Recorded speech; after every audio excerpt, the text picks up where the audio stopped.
reka nkubwire ngo iyo telefone ufite mu ntoki zawe cyangwa se iyo laptop cyangwa desktop bitewe n'igikoresho cya elegitoronike urimo gukoresha, reka nkubwire ngo izakwica. Reka nkubwire ngo abantu benshi muri iki gihe tugezemo ubuzima bwabo burimo kwangirika bitewe no kwirirwa kuri za interineti, bitewe no kwirirwa online, birirwa kuri social media. Muri iki kinyejana tugezemo biragoye ko ushobora kubaho ubuzima bwawe utari kuri interineti, kubera ko abantu benshi niyo si tugezemo, kubera ko uzakenera kumenya amakuru y'abandi bantu, uzakenera kumenya kuba wagira ibintu byinshi wihugura, uzakenera kureba ibintu bigushimisha, entertainment, amavideo y'amakomedi, ibintu byinshi urabikeneye bitewe n'ikinyejana tugezemo.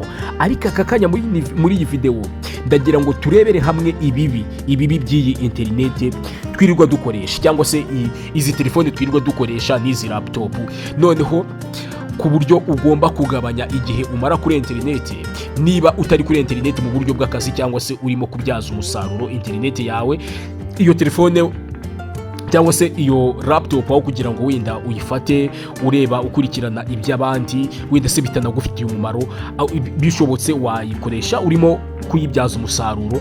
Ariko aka kanya muri iyi video kugira ngo turebere hamwe uburyo izi telefone n'iyi interineti birimo kwica ubuzima bwa benshi. Abantu benshi barimo gupfa.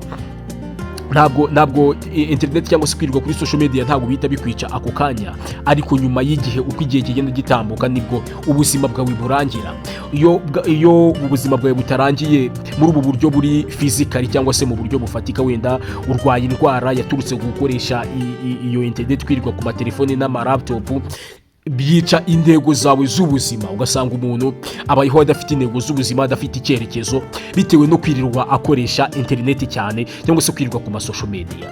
Ni ukuvuga ngo aka kanya ugiye ukareba abantu ba kera iyo bapimye ubwenge bwabo bwari buri hejuru, kuko bari babayeho mu buzima buririyo, babayeho mu mibanire imeze neza. Niyo urebye umubare w'abantu biyahuraga mu bihe bya kera, mu myaka yashize, nko mu myaka 100 ishize, n'abantu barimo kugenda biyaka ubuzima muri iki gihe tugezemo, usanga abenshi nabo bungubu.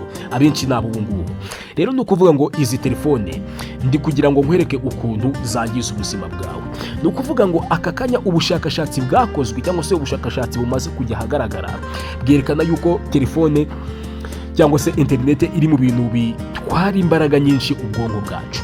Ni ukuvuga ngo telefone cyangwa se interineti ku masocial media, kumubuscrollinga, ugenda ureba aho byabereye, ureba utuvideo tumeze neza, ureba wenda se abari mu matiku, abari gukorera amafaranga binjiriza kuri views.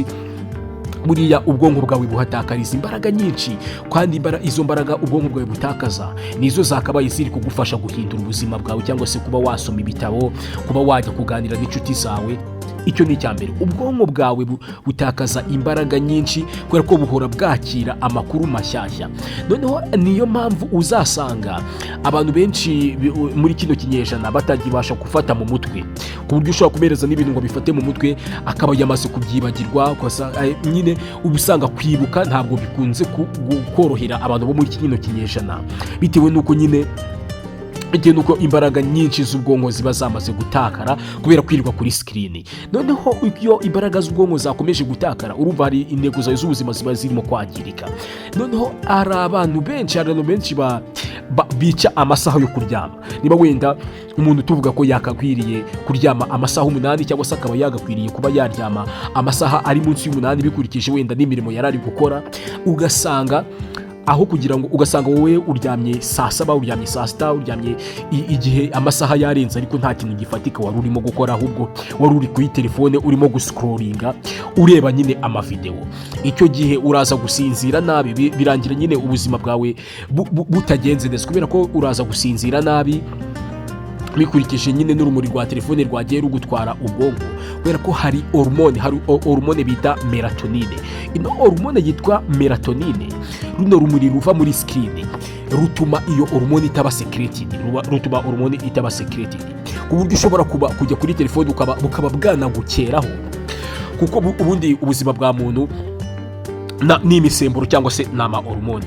Hari hormone nyinshi cyane murabizi, wenda murabizi no kundusha cyane cyane nk'abantu bize ibintu by'ubuzima, niba hari hormone itera stress, hari hormone zitera kwishima za dopamine, hari n'iyi hormone bita melatonine ituma umuntu asinzira cyangwa se ituma ubwonko bwawe bukubwira yuko urushye ukeneye kujya kuryama. Rero ino screen ya telefone cyangwa se zino laptop ziri mu bintu runo rumuri rwayo nyine runo rw'ubururu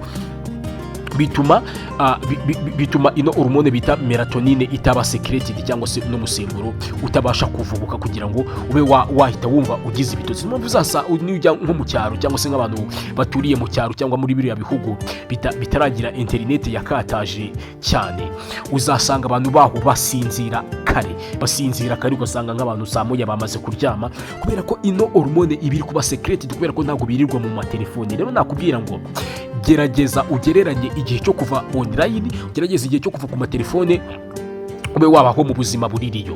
Rero mu bintu bizagufasha kuba wakontorora buno buryo bwo kumara igihe kinini kuri interineti, ikintu cya mbere harimo kuba ugomba gufata imirimo y'amaboko, kuba ushobora gukora uturimo tw'amaboko, ukaba ushobora kuvuga ati wenda uno munsi ndimo gukora amasuku, uno munsi ndimo gukora bino bintu ariko ari ugukoresha imbaraga zawe. Ibyo bintu biragufasha, bituma n'ubwonko bukora cyane, buriya ni ibintu by'ingenzi. Noneho ikindi kintu zino interineti zirimo kwangiza, abantu ntabwo bakibona umwanya wo kuba basabana, abantu ntabwo bakibona umwanya wo kuba babana neza, ngo afate umwanya agenda ajye gusura abavandimwe, agenda ajye gusura inshuti ziwe, afate umwanya agenda ajye kureba guhura n'abantu bisanzwe. Abantu benshi cyane cyane mu masaha ya nimugoroba baba bahugiye ku ma interineti, bari ku matelefone n'amaraptop cyangwa se no ku mateleviziyo bakurikirana. Iki ni ikintu gishobora kwangiza imibanire y'abantu. None ubwo ngaho ngaho hazavamo iki? Aho ngaho ibyo ngibyo bizatuma abantu benshi muri kino kinyejana tugezemo, ukunda gusanga hari abantu benshi bigunze, ukunda gusanga hari abantu benshi bafite agahinda gakabije, noneho bitewe n'uko yirirwa wenda areba abandi ubuzima babayemo, ugasanga ari gushaka kumera nk'abo, ari kwigereranya nabo, yabona wenda adafite n'amafaranga, cyane cyane ndabwira abana batoya b'urubyiruko, akavuga ati wenda ibi bintu ntabwo ari byo, akumva nyine agize agahinda kuko ari kubona isi isa nkaho yamusize. Ariko ntabwo isi iba yaramusize, kubera ko abantu benshi wirirwa ureba ku social media, ku mateleviziyo, ubuzima bakwereka ntabwo aribwo buzima babayemo. Ntabwo aka kanya hari abantu benshi ushobora kubabona yagiye muri kampani yambika abantu, bakamwambika imyenda, agakodesha imyenda, akaza akajya gutwika ku ma video, ku ma TikTok, ahantu hose nyine ukabona abantu bameze neza, bari kukwereka ubuzima bw'amabengeza, bari ku mapisine, ariko atari ibintu bya nyabyo. Ntabwo uzigera ubona umuntu ntabwo bakwereka ubuzima banyuramo bari gustragoringa kugira ngo babone uko bajya muri ibyo bintu by'amabengeza cyangwa se by'amaraha. Ntabwo bakwereka wenda tuvuge wenda ntabwo uzabona abantu bari kukwereka wenda ati dore wenda nagiye hano mu Kiyedi, cyangwa se nagiye kubaka, cyangwa se dore ndi gucuruza, cyangwa se dore ngewe mvuye ku rugamba, mvuye hariya mu ishyamba nzanye amadolari, dore nkiri ku rugamba uko byari bimeze kugira ngo nzane amadolari. No, ntabwo uzigera ubona struggle z'abantu bagiri gushaka amafaranga, ahubwo bo bazakwereka produit final. Reka mvuge wenda ngo bazakwereka umusaruro bameze neza, ariko nta muntu n'umwe uzabona struggle ziwe, nta muntu n'umwe uzaza kukwereka ukuntu byamugoye kugira ngo abone iyo modoka nziza. Uzabona umuntu ari kukwereka, ari kwifotoza atwaye imodoka ihenze, ariko ntabwo azakwereka uburyo yayibonyemo. Niyo mpamvu utagomba kwigereranya n'abantu, kuko muri kino kinyejana tugezemo bw'abantu ubuzima bwabo hafi ya bwose buri kuri interineti. Niba avuze ati wenda abantu benshi, niba yuriye indege arapostinga ati dore murambona ahangaha nuriye indege ndagiye, mfashe flight ndagiye, mukanya nagera mu bihugu byo hanze arifotoza ari muri ino migi ikomeye, arifotoza ari muri New York. Icyo kintu ujye ugitekerezaho neza, ntago azakwereka uburyo yabanje gustragoringa wenda akora kwa muganga, cyangwa se ari kwigisha, cyangwa akora mu maresitora kugira ngo abe yabasha kubona iyo transport yamujyanye i Burayi. Ni ukuvuga ngo ikintu ndi gushaka kukubwira ahangaha nuko ibintu ubona kuri interineti atari ko kuri kwa nyabyo, kuko akenshi uzibeshya yuko abantu benshi ubona baseka bishimye ku ma social media ariko kuko bishimye, ariko nugenda mu buzima bwabo buririyo, mu buzima bwabo busanzwe, uzasanga bari abantu abenshi babayeho nabi, babayeho batishimye, babayeho baseka kugira ngo nyine bereke appearance ko muba ugiye kwifotoza, ariko mu buzima busanzwe atari umuntu ubuzima ubona kuri social media ntabwo abantu ari bwo baba babayemo. Niyo mpamvu rero nakubwira ngo niba uri umuntu ukurikira zino social media ntukajye wigereranya n'abandi. Ubuzima bwawe ni ubwawe, menya ko ubuzima bwawe ari ubwawe. Noneho ikindi kintu bishobora kwangiza, bitwara igihe. Uzafata umwanya ujye ugenda urebe muri telefone yawe, urebe ati uno munsi ko Imana yampaye amasaha 24 ni amasaha ngahe namaze kuri internet, ese nahakoze iki? Ese narindi kuhakura ubumenyi? Kubera ko internet iriho ibintu byose, hariho ibintu by'ububwa, hariho n'ibintu by'amafuti, hariho n'ibintu by'ubwenge by'abanyabwenge. Icyo ushatse cyose urakibona.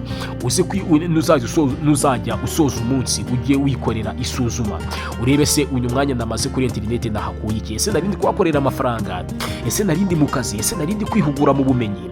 Ibyo bintu byose ni ibintu bizagenda bigufasha. Noneho uko uzagenda urushaho gukoresha umwanya wawe neza, uzasanga uri kubona umwanya wo kuba watekereza ibindi, kuko muri kino gihe tugezemo usanga abantu batakibona n'umwanya wo gutekereza, ntabwo bakibona n'umwanya wo kuba bakora meditation. Ni kenshi uzasanga n'abantu bari mu rusengero cyangwa se bari mu nama, ariko bari na online icyarimwe.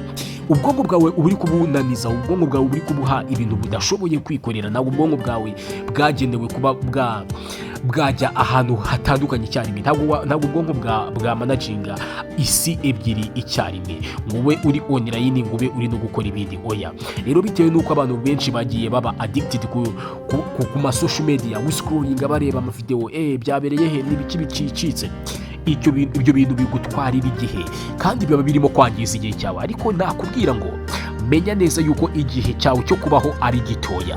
Menya yuko iminsi yawe Nyagasani yakugeneye, hatagomba kugira ikintu cyayigutwara, wenda tuvuge ngo utakaze umwanya wawe bikurikije n'aba bantu, kuko bano bantu bahora bari online, cyangwa se aba bantu bose bakurikira zino video, bakurikira ama website, bakurikira ama Facebook, ama TikTok cyangwa se ama Twitter, uzamenye ngo urimo gutanga igihe cyawe kandi urimo gutanga ubuzima bwawe.